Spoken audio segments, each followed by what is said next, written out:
6 o'clock tomorrow night, our mask order for people who are out in public will be extended throughout the state of Ohio. Statewide mask mandate. There's a lot of questions here. Indoors, outdoors. What about when you're working out? And how about kids? We'll have all the details, plus details on the governor's new travel advisory.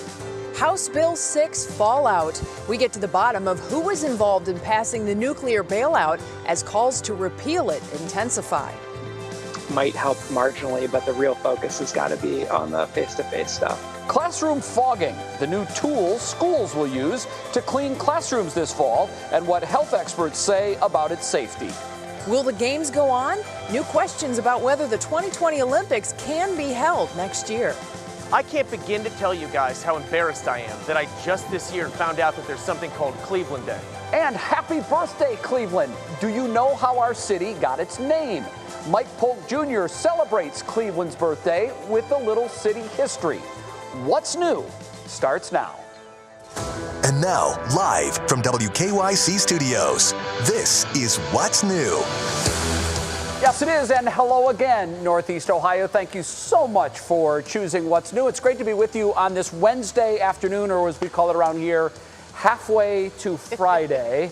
Thanks for joining us with Betsy Kling. I'm Jay Crawford. Right, we started the week, just another Monday, just another Tuesday, and the news cycle has just gone crazy already over the past 48 hours. So now we continue on with a very busy day as the governor followed through on something he's been hinting at since the weekend. He issued a statewide mask mandate. It is just one of several big announcements from Governor Mike DeWine today. Laura Queso listened to the governor's press briefing, and Laura tells us what we need to know.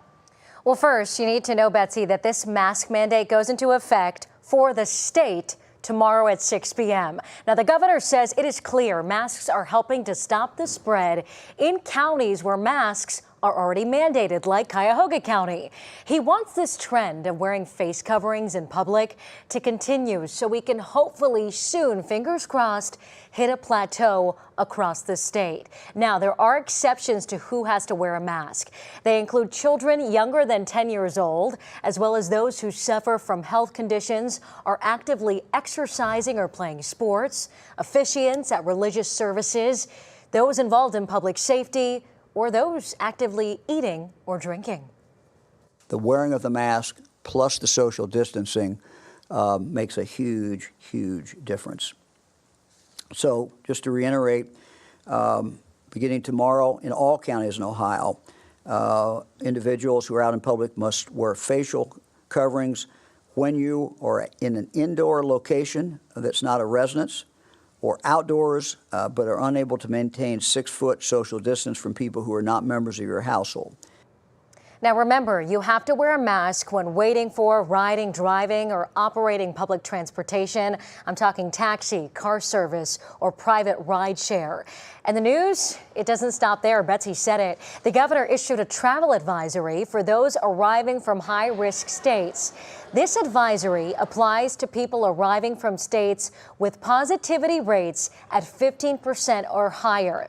Those 9 states, as of now, include Alabama, Arizona, Florida, Georgia, Idaho, Mississippi, Nevada, South Carolina, Texas, also Puerto Rico. Now, DeWine said that while the travel advisory isn't in order, it is recommended that it be followed. Something else he's asking you not to do: he doesn't want you to have large gatherings like bridal showers, big family gatherings, or house parties. He said today there have been many instances of coronavirus spreading at gatherings like that, Betsy. And the thing to remember is that the list is not going to stay with just those 9 states. Exactly. It's going to continue to flex back and forth. And of course, we'll keep everybody updated. Jay and I looked at each other and went, Idaho? We couldn't believe that was on the list. But it's all about those positivity rates. And certainly the idea is to keep it at bay as much as possible. Exactly. Oh, thank you so much, Laura. It's great information. All right, well, we asked what you think about the statewide mask mandate, and here's what you're saying. We obviously at the bottom of your screen see that, yes, 86% of you agree with Governor DeWine's decision to issue the statewide mask mandate. Of course, previously it was up to individual municipalities or counties, and then it was different levels. This is kind of a blanket statement. The state of Ohio is now in a mask mandate. Jay? All right, now on to your feed at 5, Betsy. And first up there, we're continuing to look into the details of what investigators are calling the largest pay-to-play bribery scheme in the state's history. Brandon Simmons joins us now to unpack who else could be involved and the efforts being made to roll back House Bill 6. That, of course, is at the center of this entire story. Brandon, good afternoon to you. Hi, Jay. There are so many different pieces and parts to this story, and some of the people who are involved haven't even been named. But one thing is clear, as you said, there is a clear push to repeal House Bill 6. Now, of course, this all started with the arrest of House Speaker Larry Householder and 4 others who are accused of conspiracy to commit racketeering. Now, the complex plan allegedly used $60 million in contributions from First Energy to a shell fund called Generation Now, run by Householder and his people. Now, according to the complaint, the funds were used to help elect candidates who would later vote Householder to Speaker of the House and encourage the passage of House Bill 6, which provided over $1 billion to bail out 2 Ohio nuclear power plants using ratepayer money. Now, because of the scheme involved to help pass HB 6, legislators now want it to be repealed, and they plan to introduce a bill to do just that on Monday. The $60 million being spent by First Energy to fund the coffers that was alleged in the indictment, that $60 million comes from the ratepayers. We need to work to restore that trust and confidence. Now, the complaint says 21 people were part of Team Householder. Those are candidates whose campaigns were managed and funded by this scheme, but they weren't directly identified. Now, we were able to identify at least one of them, local state representative Jamie Callender, who co-sponsored and introduced HB 6 along with Shane Wilkin. As you can see, we reached out to Callender, who represents a district near Mentor, but we did not hear back from him. Now, Democratic Representative Michael Skindle says that the work to repeal HB 6 does have bipartisan support. However, they do not have the support of Governor Mike DeWine. When he was asked earlier today about repealing HB 6, he said he would not support that repeal, citing various reasons, Jay. Very interesting, Brandon. I'm sure there's still a lot about this story we do not know as of yet. I'm sure it's going to be trickling out. Thank you very much. Appreciate it. Now back to the coronavirus. And after a dip of nearly 200 new cases yesterday, today's report has an increase of nearly 500 cases. 1,527 new cases. That is the second most in one day since this pandemic began. Our positivity rate remains unchanged. We talked about this earlier. States with that travel ban have a positivity rate of over 15%. That is alarming. We are well below that at 5.9%. Of all those testing are coming out positive. Our hospitalizations slightly up, just 3 statewide, and 16 deaths were reported in the last statewide report. That is down 14 deaths from 30 in yesterday's report. Well, with the surge going on and school coming quickly, many school systems in our area are investing equipment to clean with fogging machines, anticipating, of course, the reopening of school in the fall. Romney Smith joins us now. And Romney, after hearing about it a couple times, you looked into what this is and how it works. Right. I just wanted to know exactly what the thing is that they're going to be using this fall. And the word is Clorox 360. That's what I kept hearing over and over. It's basically a fogging machine that schools can use to disinfect surfaces. It's a very fine mist that will spray a disinfecting bleach solution to clean any surface it's sprayed on. Now, Dr. Dave Margolius, the Metro Health Director of Division of Internal Medicine, says the solution is based on bleach, meaning it will kill pretty much all bacteria and viruses, including COVID-19. So if there's virus droplets on a surface and you spray it with bleach, the virus will no longer be able to cause infection. So, of course, for that reason, you can see why it's understandable so many school systems are working toward purchasing the Clorox 360 system. Oh, I can only imagine that that's going to end up pumping up the prices, of course, and financing is everything in this COVID environment that we're living in. So how much will the fog actually help keep the students and faculty and staff safe? Is this actually a good investment? Yeah, so it's kind of a two-pronged approach. On one hand, it will kill 99.97% of all bacteria and viruses. but they also say there haven't been any cases of COVID-19 transmission after someone simply sat in another seat. All cases as of right now are still human to human because of droplets in the air. So it will help, but it's not everything. People are still going to have to wear face masks. Absolutely. The face masks seem to be the way to go. All right, Romney, thank you very much. All right, it is time now for our first check of other headlines making news on this Wednesday. And for that, we turn it over to our very good friend, Russ Mitchell. Our first hello of the day to you. Hi, Hello, Russ. Jay. Hello, Betsy. Hey, Russ. Good afternoon, everybody. In Canton, a 1-year-old boy is dead and his twin brother is injured after a shooting this morning. Police say the twins were asleep in their home when gunshots were fired around 2:30 this morning. Ace Lucas died from his injuries while his brother is expected to recover. No arrests have been made thus far. This is just one of 3 shootings in Canton overnight. The U.S. has signed a nearly $2 million contract with pharmaceutical company Pfizer for the delivery of 100 million doses of a COVID-19 vaccine this December. That vaccine is being developed right now. It is the 5th potential coronavirus vaccine in the works. And another casualty of the pandemic. Fewer people are getting dressed up. So the owner of Men's Warehouse and Joseph A. Bank announced they're closing nearly 500 stores.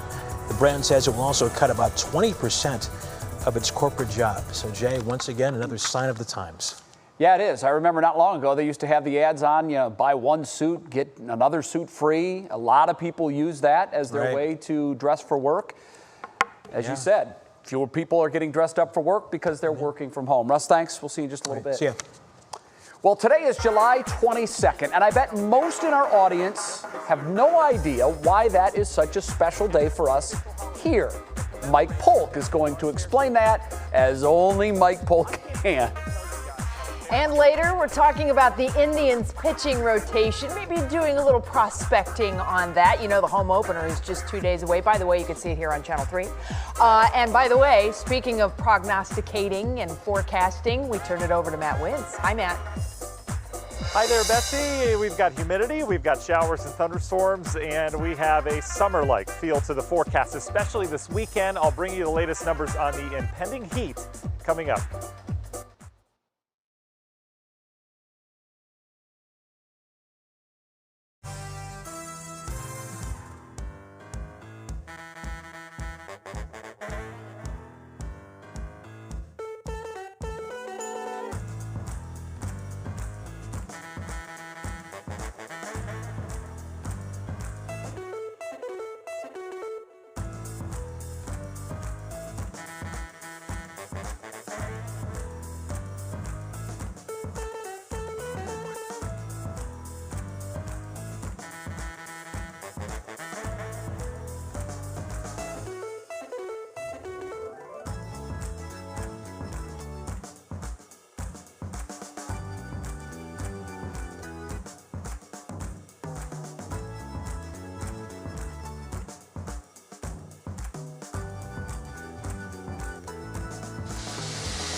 Yeah, I got you.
Well, today is a very important and often forgotten day in Cleveland.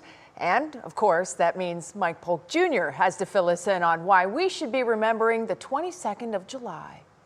I can't begin to tell you guys how embarrassed I am that I just this year found out that there's something called Cleveland Day, an actual official holiday that commemorates the founding of our fair city. Cleveland Day was first proclaimed in 1906 by Mayor Tom L. Johnson. So what happened? Why did we stop celebrating this? To get some answers, I spoke to Case Western professor and Cleveland historian Dr. John Grabowski. July 22nd is the day that Moses Cleveland arrived at the site of Cleveland. General Moses Cleveland, why was he chosen to lead this expedition? He served in the Revolutionary War. He was a lawyer, so he had all the chops that you would need to do this. And the directors chose him to lead the first survey expedition. But he's going out into some crazy unknown territory at great risk to himself, right? Oh my God, you know, it's not that it's totally unknown, but it is unsettled. There are no roads or anything else. What made him stop here? He felt that the Cuyahoga was a good place to set up. His surveying team suggests that the city be named after him. So he doesn't name it himself. That's good. That would have been tacky if he was like, you know what a great name would be. Moses himself, though, came here, founded the city, didn't linger long, and then went back. Why did he decide to do that? He never had any intention of staying here. I mean, his job was to come out and get the survey done and go back. Apparently, Cleveland Day used to be a much bigger deal. For the city centennial in 1896, it was just a huge event. And what had usually been done is somebody would come up the river on a boat dressed like Moses Cleveland. They would get off the boat and then walk up the hill. Just seems like a good tradition that maybe somebody should try again. That's all I'm saying. What we could do if we begin to celebrate Cleveland Day is look at the founding, but then understand how we've come to become a diverse population. This is a day that we want to celebrate who we are. Well, thank you, Doctor, for your time, and happy Cleveland Day to you. Happy Cleveland Day to you. Unfortunately, obviously, we can't all get together and celebrate Cleveland Day this year, but that doesn't mean that we can't bring back a beloved tradition.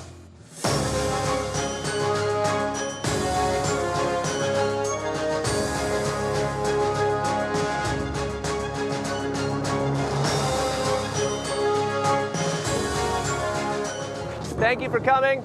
No one's here. As Moses Cleveland was quoted to have said, I divine that this spot where I stand, with a beautiful plain covered with luxuriant forest growth, with the river to the west and Lake Erie to the north, is a favorable site for a city. Happy Cleveland Day, everyone. I shall now return to Connecticut.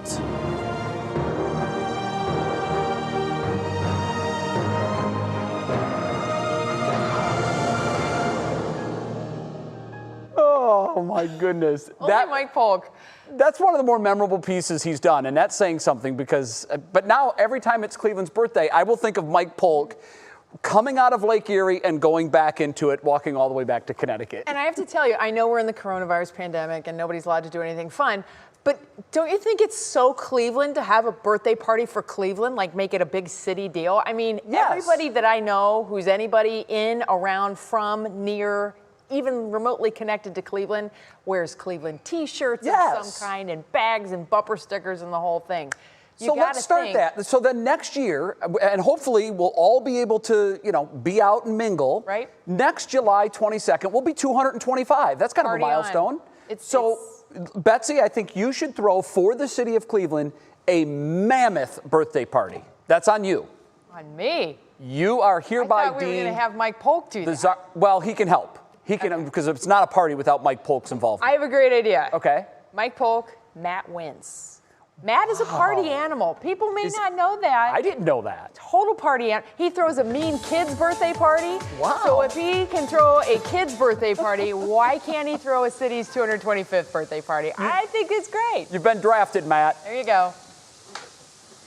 Well, I appreciate that. I'm pretty sure I have to sign some paperwork first, and I'm probably not going to do that. I'm going to be completely honest with you. But, I heard Jay has a lot of property out in the country, so I think that might be a good solution. Jay throwing it on everyone else there. No, look, it has to happen by the water. It has to happen down on either Lake Erie or somewhere on the banks of the Cuyahoga. But I love Betsy's idea. If ever a city is made to celebrate its own birthday, it's us. So that's going to happen next year. Betsy's going to see to it. Okay. Oh, your weather word today is entanglement. speaking of. Yeah.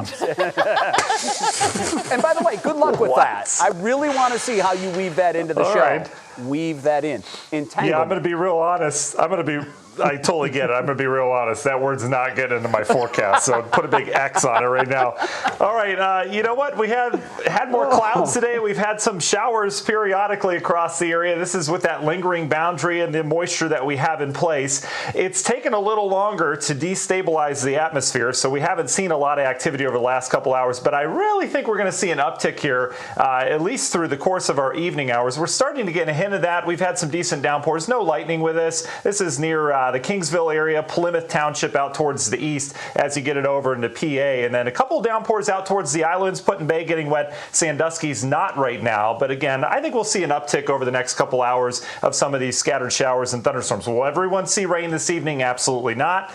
It's not the way summertime rain works. But one of the reasons is because we've been lacking that atmospheric energy. I keep showing this because it's so important to understand why we're not seeing the rain or why we're seeing the rain. You can see some of that atmospheric energy starting to work back into the area. That will give those clouds a reason to go up and become showers and thunderstorms. But we are not in the clear with the rainfall chances until that front off to our west clears us out. And that won't be till tomorrow. We've got another decent chance of some rain and thunderstorms tomorrow as well. Until then, it's muggy. Temperatures held down by the clouds. We're in the low 80s for most of us, but look at the humidity. We measure that more precisely with dew point. That tells you if it's sticky or not. When these numbers get up to where they are right now, it is tropical. So scattered rain and rumbles in the forecast tonight. May have some more overnight storms like we saw last night. A couple thunder boomers waking some of us up. You can see temperatures on the muggy side. All right, let's take you National Design Mart hour by hour. You can see some of those hit or miss showers overnight tonight. Tomorrow morning, perhaps some leftover showers and thunderstorms before we get a little daytime heating. And as that warm air and the humidity encounters some entanglement with this cold front, it will spark more showers and thunderstorms throughout the day. I don't know. I have no idea what that means. I literally have a Webster's dictionary over here while I'm giving the forecast. Anyway, we clear out tomorrow night when this whole thing pushes on through. Guys, check this out for the Tribe Home Opener models. I've looked at a couple models have been hinting at perhaps a lake breeze boundary. Hopefully we'll have dry enough air, but boy, wouldn't that be different if we had a couple showers around on Friday. I do think we have drier air. Universal Windows Direct 7-day forecast showing the cooler temperatures. Friday and Saturday look great, and then we're back to the heat with some of those showers next week. But entanglement. Man. Boy, come on. You got it. We're not going to say anything about those shower chances on Friday. I am staying mum on that one. I know. Please, no. Lay low. Please. Lay low. All right. Thanks, Matt. Yeah. Well, still to come, everybody, the new state mask mandate. Are you in favor of it? You can weigh in at WKYC.com/vote now.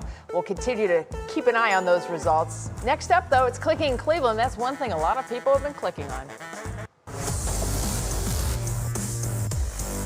And don't forget to tune in for the Indians home opener this Friday right here on Channel 3. We're going to have an opening day special at 5. That's going to be followed by What Matters Most at 6. Then the Indians versus the Royals at 7. Game time is 7:10. And again, you can see the whole game right here on your home opener station, 3 News. We'll be right back.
Yes, I am.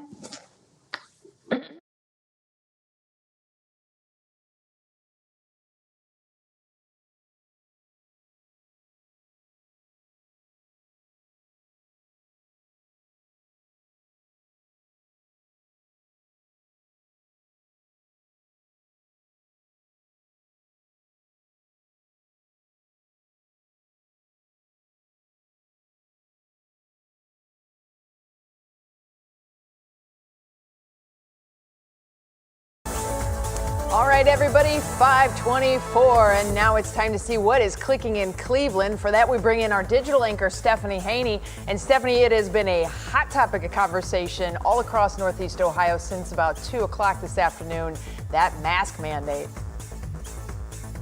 Yes, it has, Betsy. People definitely have strong feelings about masks being mandated throughout the state of Ohio. You can weigh in right now on whether you agree with that move at WKYC.com/vote now. Here's what people are saying online. Lots of people are calling out the governor for backtracking on doing this before, like this person who says this was the right call but way too late, and that this should have been done months ago. Then there are those like Rachel who say the mask mandates aren't working. She wants to take it even further and go back to a shutdown. While many people who are against masks also brought up rising case numbers of COVID-19 in other states with statewide mask mandates. And to Rachel's point, which she mentions in her tweet about people being selfish, Adam is not alone in saying people simply won't comply with this mandate because of enforcement issues, which is something we have seen to be an issue in Northeast Ohio for sure. Thank you for everyone who is watching for weighing into our poll. About 88% of you right now say that you do agree with the statewide mask mandate, and you can keep voting at WKYC.com/vote now. And we are getting closer and closer to opening day for baseball. Cleveland will host the Kansas City Royals on Friday at Progressive Field. So as we take a look at that, we are looking at the projected pitching rotation. Starting off the rotation, we expect to see Shane Bieber lead this talented group, followed by Mike Clevenger, who has benefited from extra time to recover from his knee injury. Then veteran Carlos Carrasco, with second-year players Aaron Savali and Zach Plesek rounding out the rotation at numbers 4 and 5. Now we'll get to see how this plays out in real time on Friday, right here on Channel 3, which will be airing the game with the 7:10 start time. Betsy, we have been waiting for this for such a long time. It is so hard to believe that it's only 2 days away. People are so excited about this. I know. It's finally something live and new and fresh and local, and we can all get together and support our team. So let's do that, certainly. Thank you so much, Stephanie. We'll check in with you again in a couple minutes. Well, coming up for everybody new at 5:30, who would be first in line? We're going to talk to a doctor about how the first coronavirus vaccines could be distributed. And a silver lining, how new businesses are managing to get off the ground despite challenges that the pandemic is throwing in their way. We'll be right back.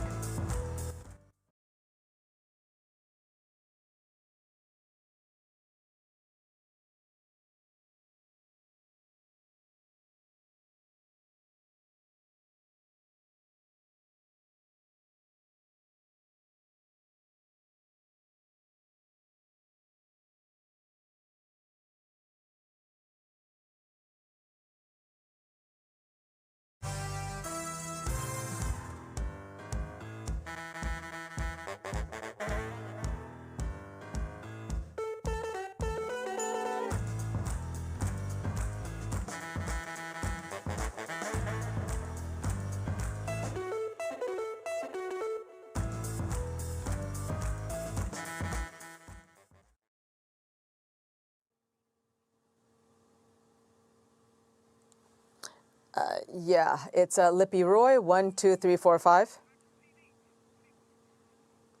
Yep.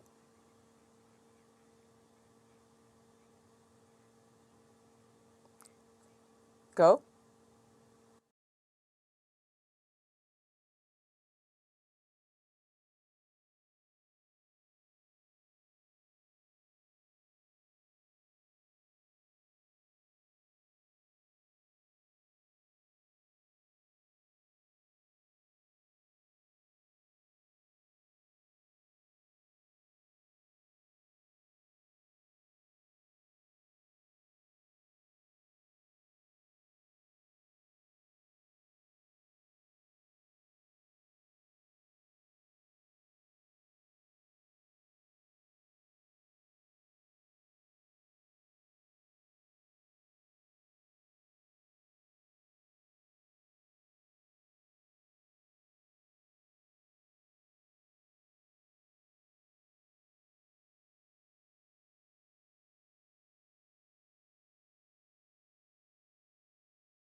And now, live from WKYC Studios, this is What's New. Welcome back, everybody. It is now 5:30 on Wednesday. You are watching What's New. Jay Crawford, Betsy Kling, the whole team is here. Thank you for joining us today. Can I just say, I know we usually don't weigh in too often on the poll. I am so thrilled to see that 85% of those that are voting in our poll say that the governor's mask mandate is a good thing. I think it's interesting because a couple weeks ago, people were saying, just make it Yes, mandate across this whole state. And it's been kind of like fumbling along. But now it's here, and we'll see. Hopefully it has the impact that everybody wants it to have, and these cases will start going down. 5:30, halfway through the show, we celebrate halftime with Tell Me Something Good. Betsy, what do you have? All right, well, we have a really fun one for you. A way to beat the heat and bring smiles to faces. In central New York, some siblings created a traveling ice cream business called Lickety Split. All right, so it may not be your father's ice cream business, but it is their father's ice cream truck. Get it?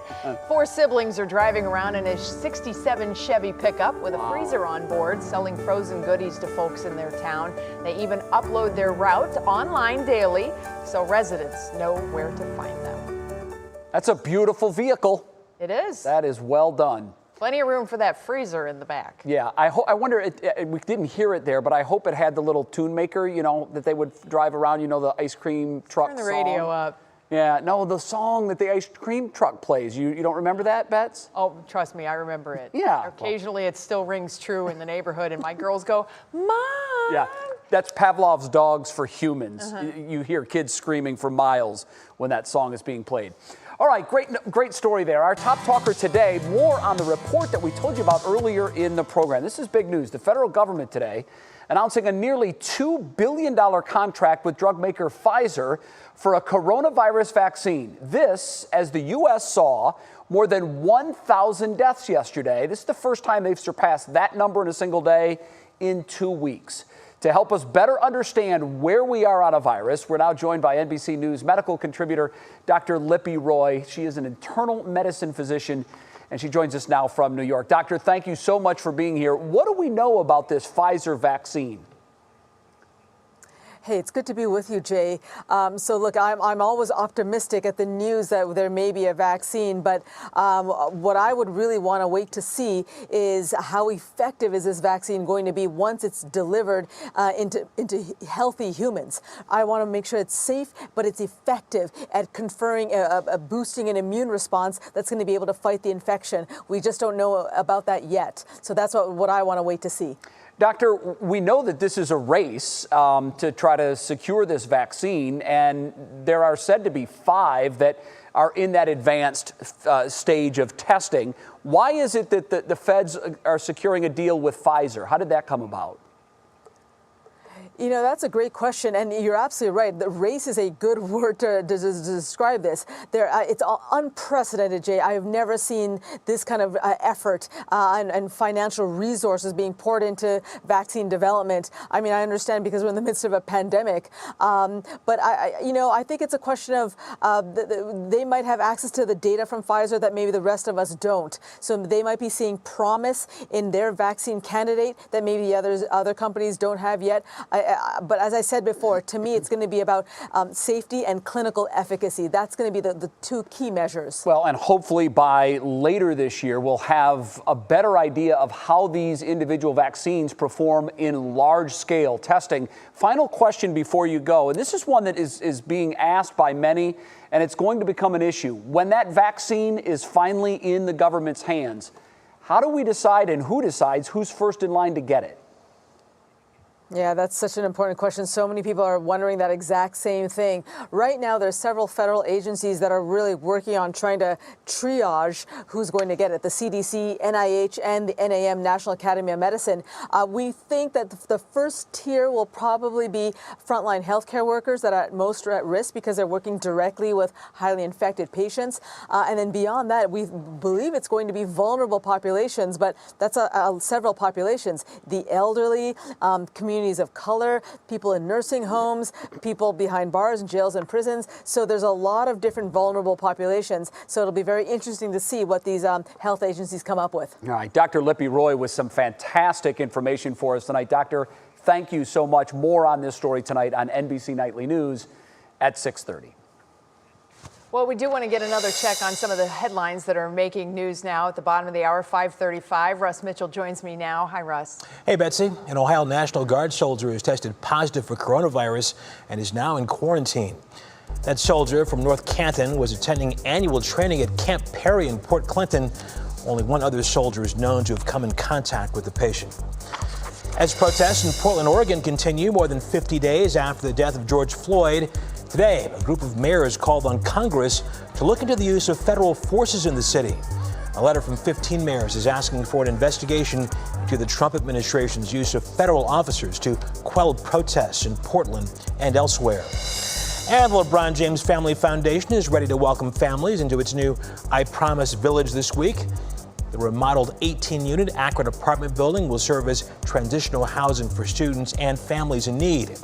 We will share the story of one of those families coming up at 6 on What Matters Most. And Betsy, I got a chance to tour those apartments a few months back. Incredibly nice and right down the street from the school. So another fantastic thing that the foundation is doing.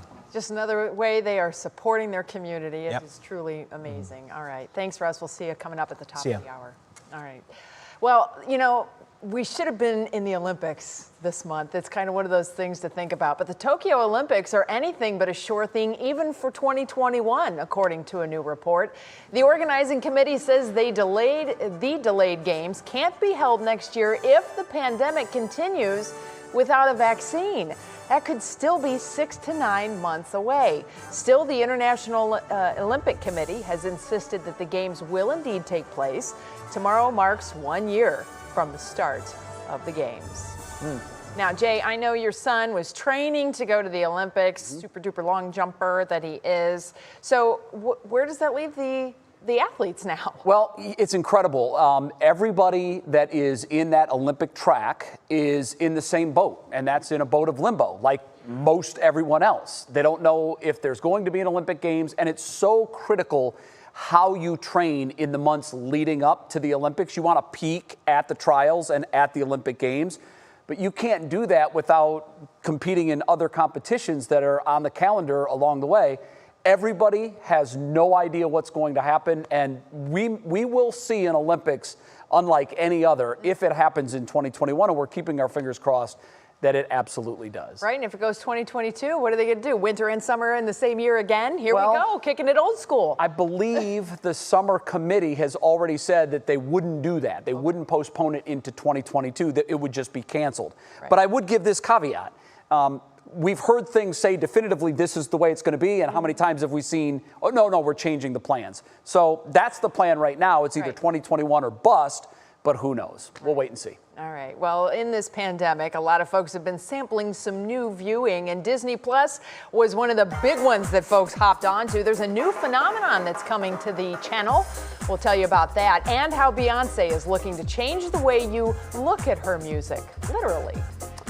Matt, what's going on with the weather? Hi, Jay. That humid feeling is back in our atmosphere today. You can feel it. It's sticky once again, and that is leading to a couple showers and thunderstorms across the area. We'll detail the latest radars, and we'll take you over the next 7 days coming up.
Yes.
It is time again for your daily dose of news from the world of entertainment and pop culture. And for that, here's digital anchor Stephanie Haney. She has our daily pop break.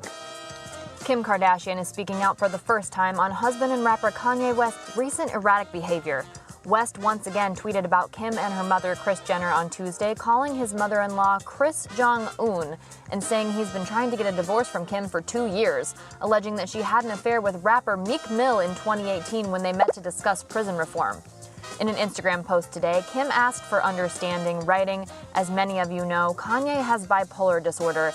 Anyone who has this or has a loved one in their life who does knows how incredibly complicated and painful it is to understand." Kim ended by asking people to give their family compassion and have empathy for Kanye. You can't wear a crown with your head down. The question is, who are you? Disney Plus has finally released a full trailer for Beyoncé's visual album, Black is King. The album is inspired by Beyoncé's role in last year's live-action film The Lion King and celebrates Black history, culture, and traditions. The trailer stars prominent Black figures including Naomi Campbell, Lupita Nyong'o, and of course, Bey's husband, rapper Jay-Z. The visual album drops on Disney Plus on July 31st. And things appear to be really heating up between Megan Fox and Cleveland native rapper Machine Gun Kelly. The new couple talked all about their relationship on Vanderpump Rules stars Lala Kent's podcast, with Megan describing their immediate connection. I knew right away that he was what I call a twin flame. According to Megan, twin flames are even more special than soulmates and connect instantly. It's hard to argue with how happy they look. In international entertainment news, the city of Cleveland isn't the only one celebrating a birthday today. Prince William and Kate's oldest son, Prince George, is 7 years old today. Kensington Palace released these photos to celebrate. You can see him there in his camouflage and dark green khaki. We're wishing him a very happy birthday.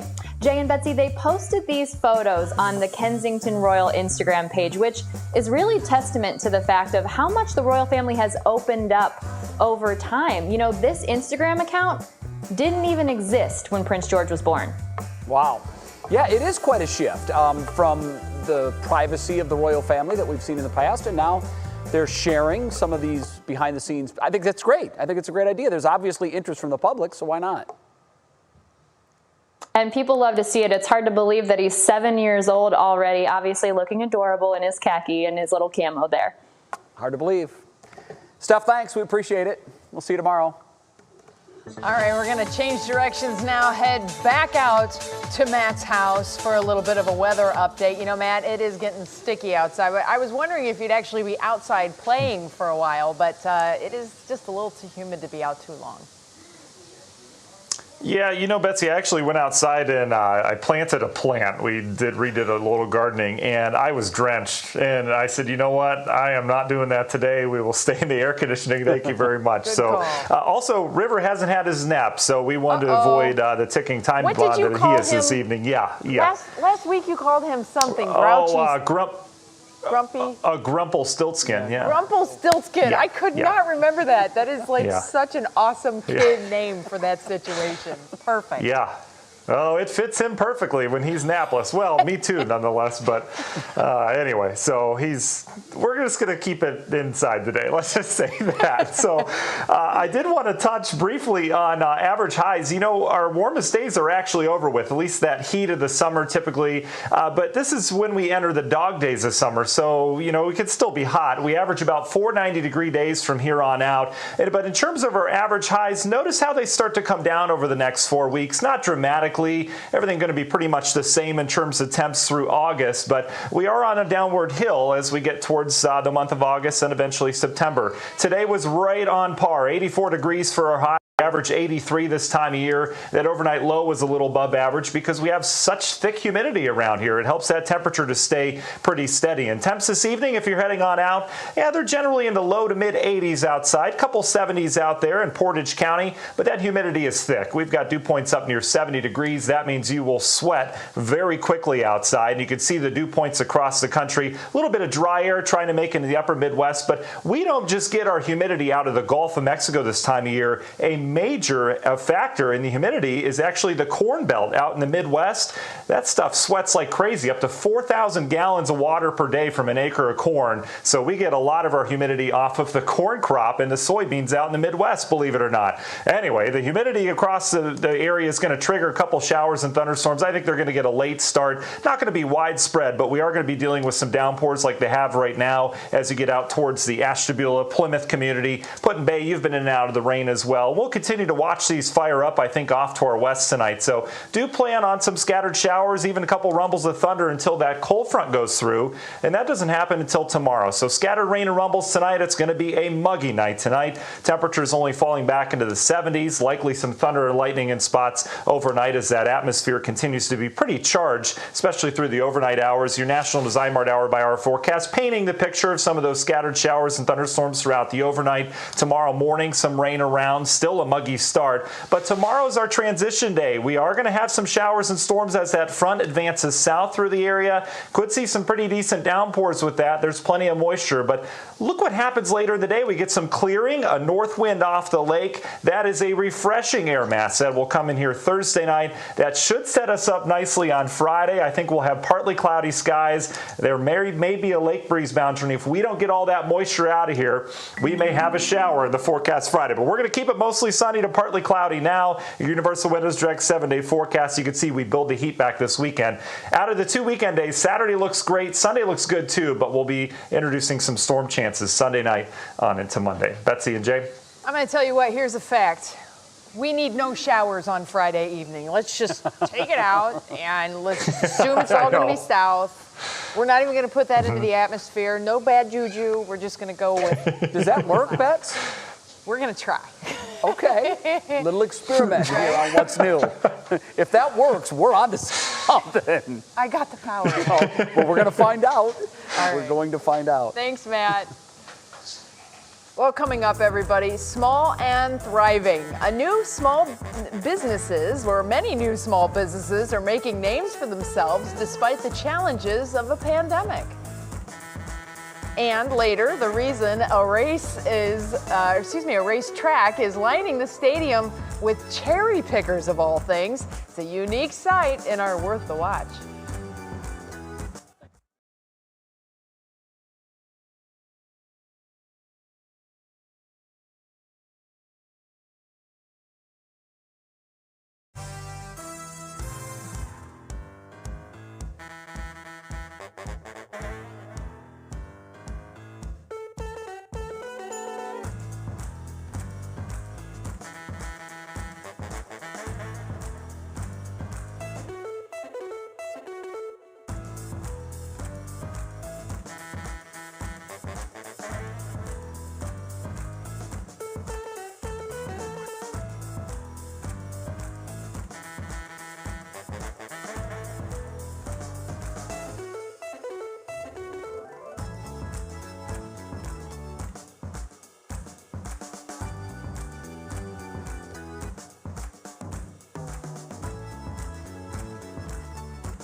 Well, some of the biggest companies in the world were formed during recessions. General Motors, IBM, Uber, to name a few. And during COVID, the Census Bureau says it's received more than 500,000 applications for an employer identity number. Consumer investigator Danielle Serino is profiling businesses that are making a name for themselves now, starting with an at-home bakery. From a mobile tire changing service. It was tough. You definitely have to reevaluate what you're doing. To a home care business helping seniors and those with disabilities. Yeah, I want to do something that I have passion to get up every day to do this. At what would seem the worst time to start a business, many entrepreneurs are living by the phrase, necessity is the mother of invention. I have 3 days between 4 and 5. I have traffic jams in my driveway. A friend of mine said, "Are you sure you're not running a drug deal here?" Abby Sender grew up baking with her mother. When she lost her job after COVID, she cooked up the idea of Baked by Abby CLE, where she creates unique, custom confections with a Jewish twist. And as you know, everyone's staying home and eating these days. And if you go to my Facebook page, like I said, I'm thinking of doing a baking gig. You know, who's interested? Would you want this? Would you want that? How much more would you be willing to spend? She also analyzed the finances with the help of her son, who has a business degree, to figure out how much she needed to charge based on how much the ingredients cost. I will do anything with words or baking, but if it really comes to numbers, I'd rather go do laundry. And her other son helped create the website so she could sell online. He said, you know, how are people going to pay you? We need to do non-touch. So he set me up with Square and credit card. Now, Abby had a lot of help, but you don't need a family to start a business. We act as the one-stop shop for entrepreneurs who would prefer to focus on their ideas rather than drown in the paperwork for filing and things to that effect. Mike Nunez is from InkFile, a company that's helped more than 250,000 businesses get off the ground, much of it for free, even offering marketing and web design. Whether you're good at woodworking, pottery, painting, drawings, writing song lyrics, whatever it is that you can do, be creative and find a way that you can take that and market it to people. Abby admits her baking business isn't a cash cow now, but she's open to where this could lead. I get to see real people, you know, during COVID that I probably wouldn't see otherwise. Danielle Serino. I'm making my friends happy. I'm baking. I get to be creative. 3 News. I just like being in my kitchen, and what can I say? It's a great way to spend time. Betsy, you're hungry now, aren't you? Again, I say to the producers, when we are doing food segments in any way, shape, or form. Yeah, I would love to sample some of that. You know, watching that piece, it's funny, you've heard it a million times, that necessity is the mother of invention. One of the things that I've seen, I think we talked about it on the program once, is that little pen dispenser deal. It's filled with hand sanitizer, and the pen stays in the jar with sanitizer, and then you pull it out, you use it, and you put it back in there, and it's sanitized for the next user. That's something that we'll probably see ongoing forever. Why not? Who wants to use a dirty pen anyhow? It totally has made you rethink everything this whole pandemic has. Pens that you have to sign, signing for credit cards, touching the credit card machine, that's just like, ooh, now. Yeah, I know, things we never thought about before.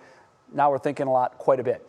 Okay, next, cherry pickers at the racetrack. This is a great idea, how race fans are getting a bird's eye view of the action. And coming up at 6 on What Matters Most, forging a future in the face of the worst type of brain cancer there is.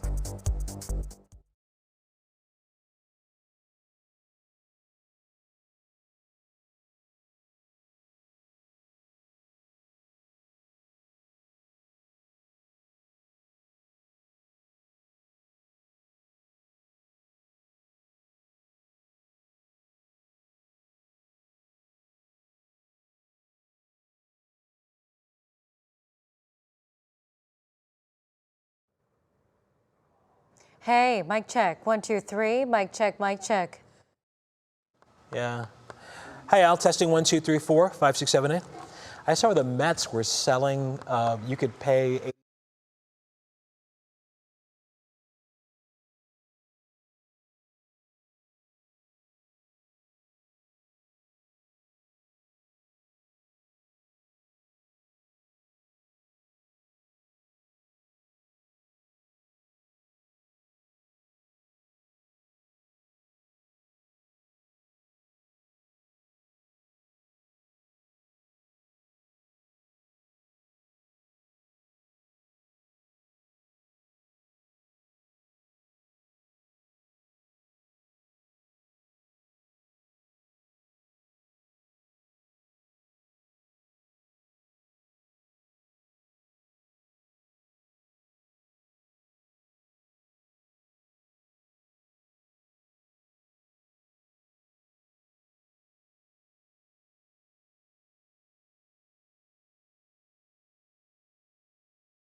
We wrap it up with our Worth the Watch video. This is a good one. It takes us to Poland tonight, and you talk about, necessity is the mother of invention, a creative way to socially distance. This Polish speedway is working around social distancing restrictions and getting fans a pretty good seat in the process by bringing in cherry pickers. The owner of a transport company there is a huge race fan. He came up with the idea. Betsy, my only concern, when you got to use the bathroom. Yeah. It's going to be a problem. Beep, beep, beep. But it's a great idea, and it would be a great way to watch a horse race or a car race or whatever. Anything, definitely. All right, well, we have wrapped up yet another day here on What's New. We're about to send you off to What Matters Most with Russ and Laura.